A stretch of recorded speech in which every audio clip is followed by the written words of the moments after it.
Cleopatra VII, the last queen of Egypt, is one of the most iconic and complex figures in history. Her life was full of political intrigue, passionate love stories, and personal sacrifices. But more than anything, she was a woman who was deeply connected to her kingdom and would go to any length to secure its survival. Let's dive into her fascinating journey, from royal exile to becoming one of the most famous women in history.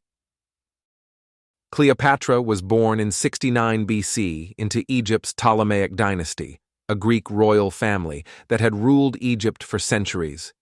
The Ptolemies were descendants of one of Alexander the Great's generals, Ptolemy I. But by the time Cleopatra was born, Egypt was far from the powerful kingdom it once was. Her father, Ptolemy V, was unpopular and reliant on Roman military support. Rome had become the dominant power in the Mediterranean, and Egypt's independence was at risk.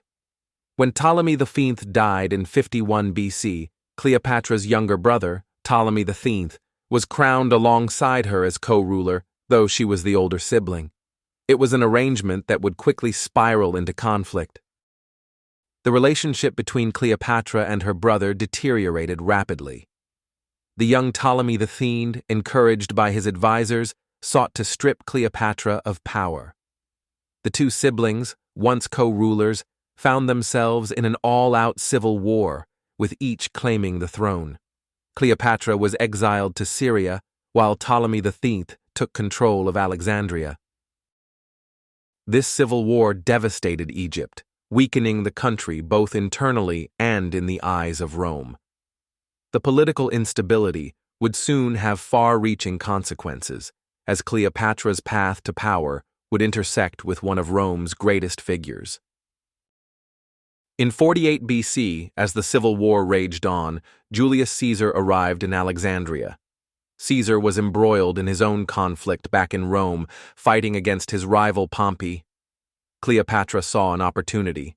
She needed to get Caesar on her side to reclaim her throne. Legend has it that Cleopatra was smuggled into Caesar's palace, rolled inside a carpet, to make an unforgettable entrance. Whether or not the story is true, their meeting was nothing short of electric. Caesar was taken by Cleopatra's intelligence, charm, and her political savvy. He saw in her a queen who could be a valuable ally to Rome. In 47 BC, Cleopatra and Caesar formed a powerful alliance, and together they defeated her brother's forces in the Battle of the Nile. Ptolemy the Third drowned in the Nile, and Cleopatra regained control of Egypt, this time ruling with her younger brother, Ptolemy XIV. But Caesar's relationship with Cleopatra was more than just political. They became lovers, and Cleopatra gave birth to Caesar's son, Caesarion, a symbol of their bond. In 46 BC, Cleopatra made a bold move by traveling to Rome. It was unheard of for an Egyptian queen to step into the heart of the Roman Empire, but Cleopatra wasn't just any queen. She stayed in one of Caesar's villas, and her presence in Rome was met with both admiration and controversy. Cleopatra's time in Rome was short, but incredibly important. Her visit was seen by many as a challenge to Roman authority. Some Romans criticized Caesar for his involvement with a foreign queen, but Cleopatra held her own, maintaining dignity in an unfamiliar and hostile environment. Despite the tension, Cleopatra's time in Rome further cemented her relationship with Caesar, and she returned to Egypt in 44 BC, with Caesarion at her side. However, Rome was on the brink of chaos. In 44 BC, the unthinkable happened. Julius Caesar was assassinated by his own senators on the Ides of March. The political landscape of Rome was turned upside down, and Cleopatra lost her most powerful ally. Caesar's death left Cleopatra vulnerable. Though Caesar had promised her and Caesarion a future, with his death, Cleopatra was once again at the mercy of Rome. She returned to Egypt, unsure of what her future would hold. Cleopatra's next strategic move was to align herself with Antony, one of Caesar's most trusted generals. In 41 BC, they met in Tarsus, and just like her previous alliances, this one was political at first. But it didn't take long for the two to form a powerful romantic relationship that would challenge the very foundation of Rome's political structure. Mark Antony was drawn to Cleopatra's intelligence and the strength she exhibited as a ruler. Their relationship went beyond love. It was a partnership that shaped the fate of both Rome and Egypt. Together, they ruled much of the eastern Mediterranean, expanding their influence and creating an empire of their own. Cleopatra and Antony had 3 children together, twins Alexander Helios and Cleopatra Selene, and a younger son, Ptolemy Philadelphus. These children symbolized the union of 2 powerful worlds, Egypt and Rome. Cleopatra hoped they would inherit both her Egyptian legacy and Antony's Roman influence. However, their union was viewed as a direct challenge to Rome's authority, particularly by Octavian, Caesar's adopted heir. Octavian was determined to eliminate this growing threat. The growing tensions between Antony and Octavian reached their peak in 31 BC when the two sides clashed at the Battle of Actium, a naval conflict that would decide the fate of Egypt.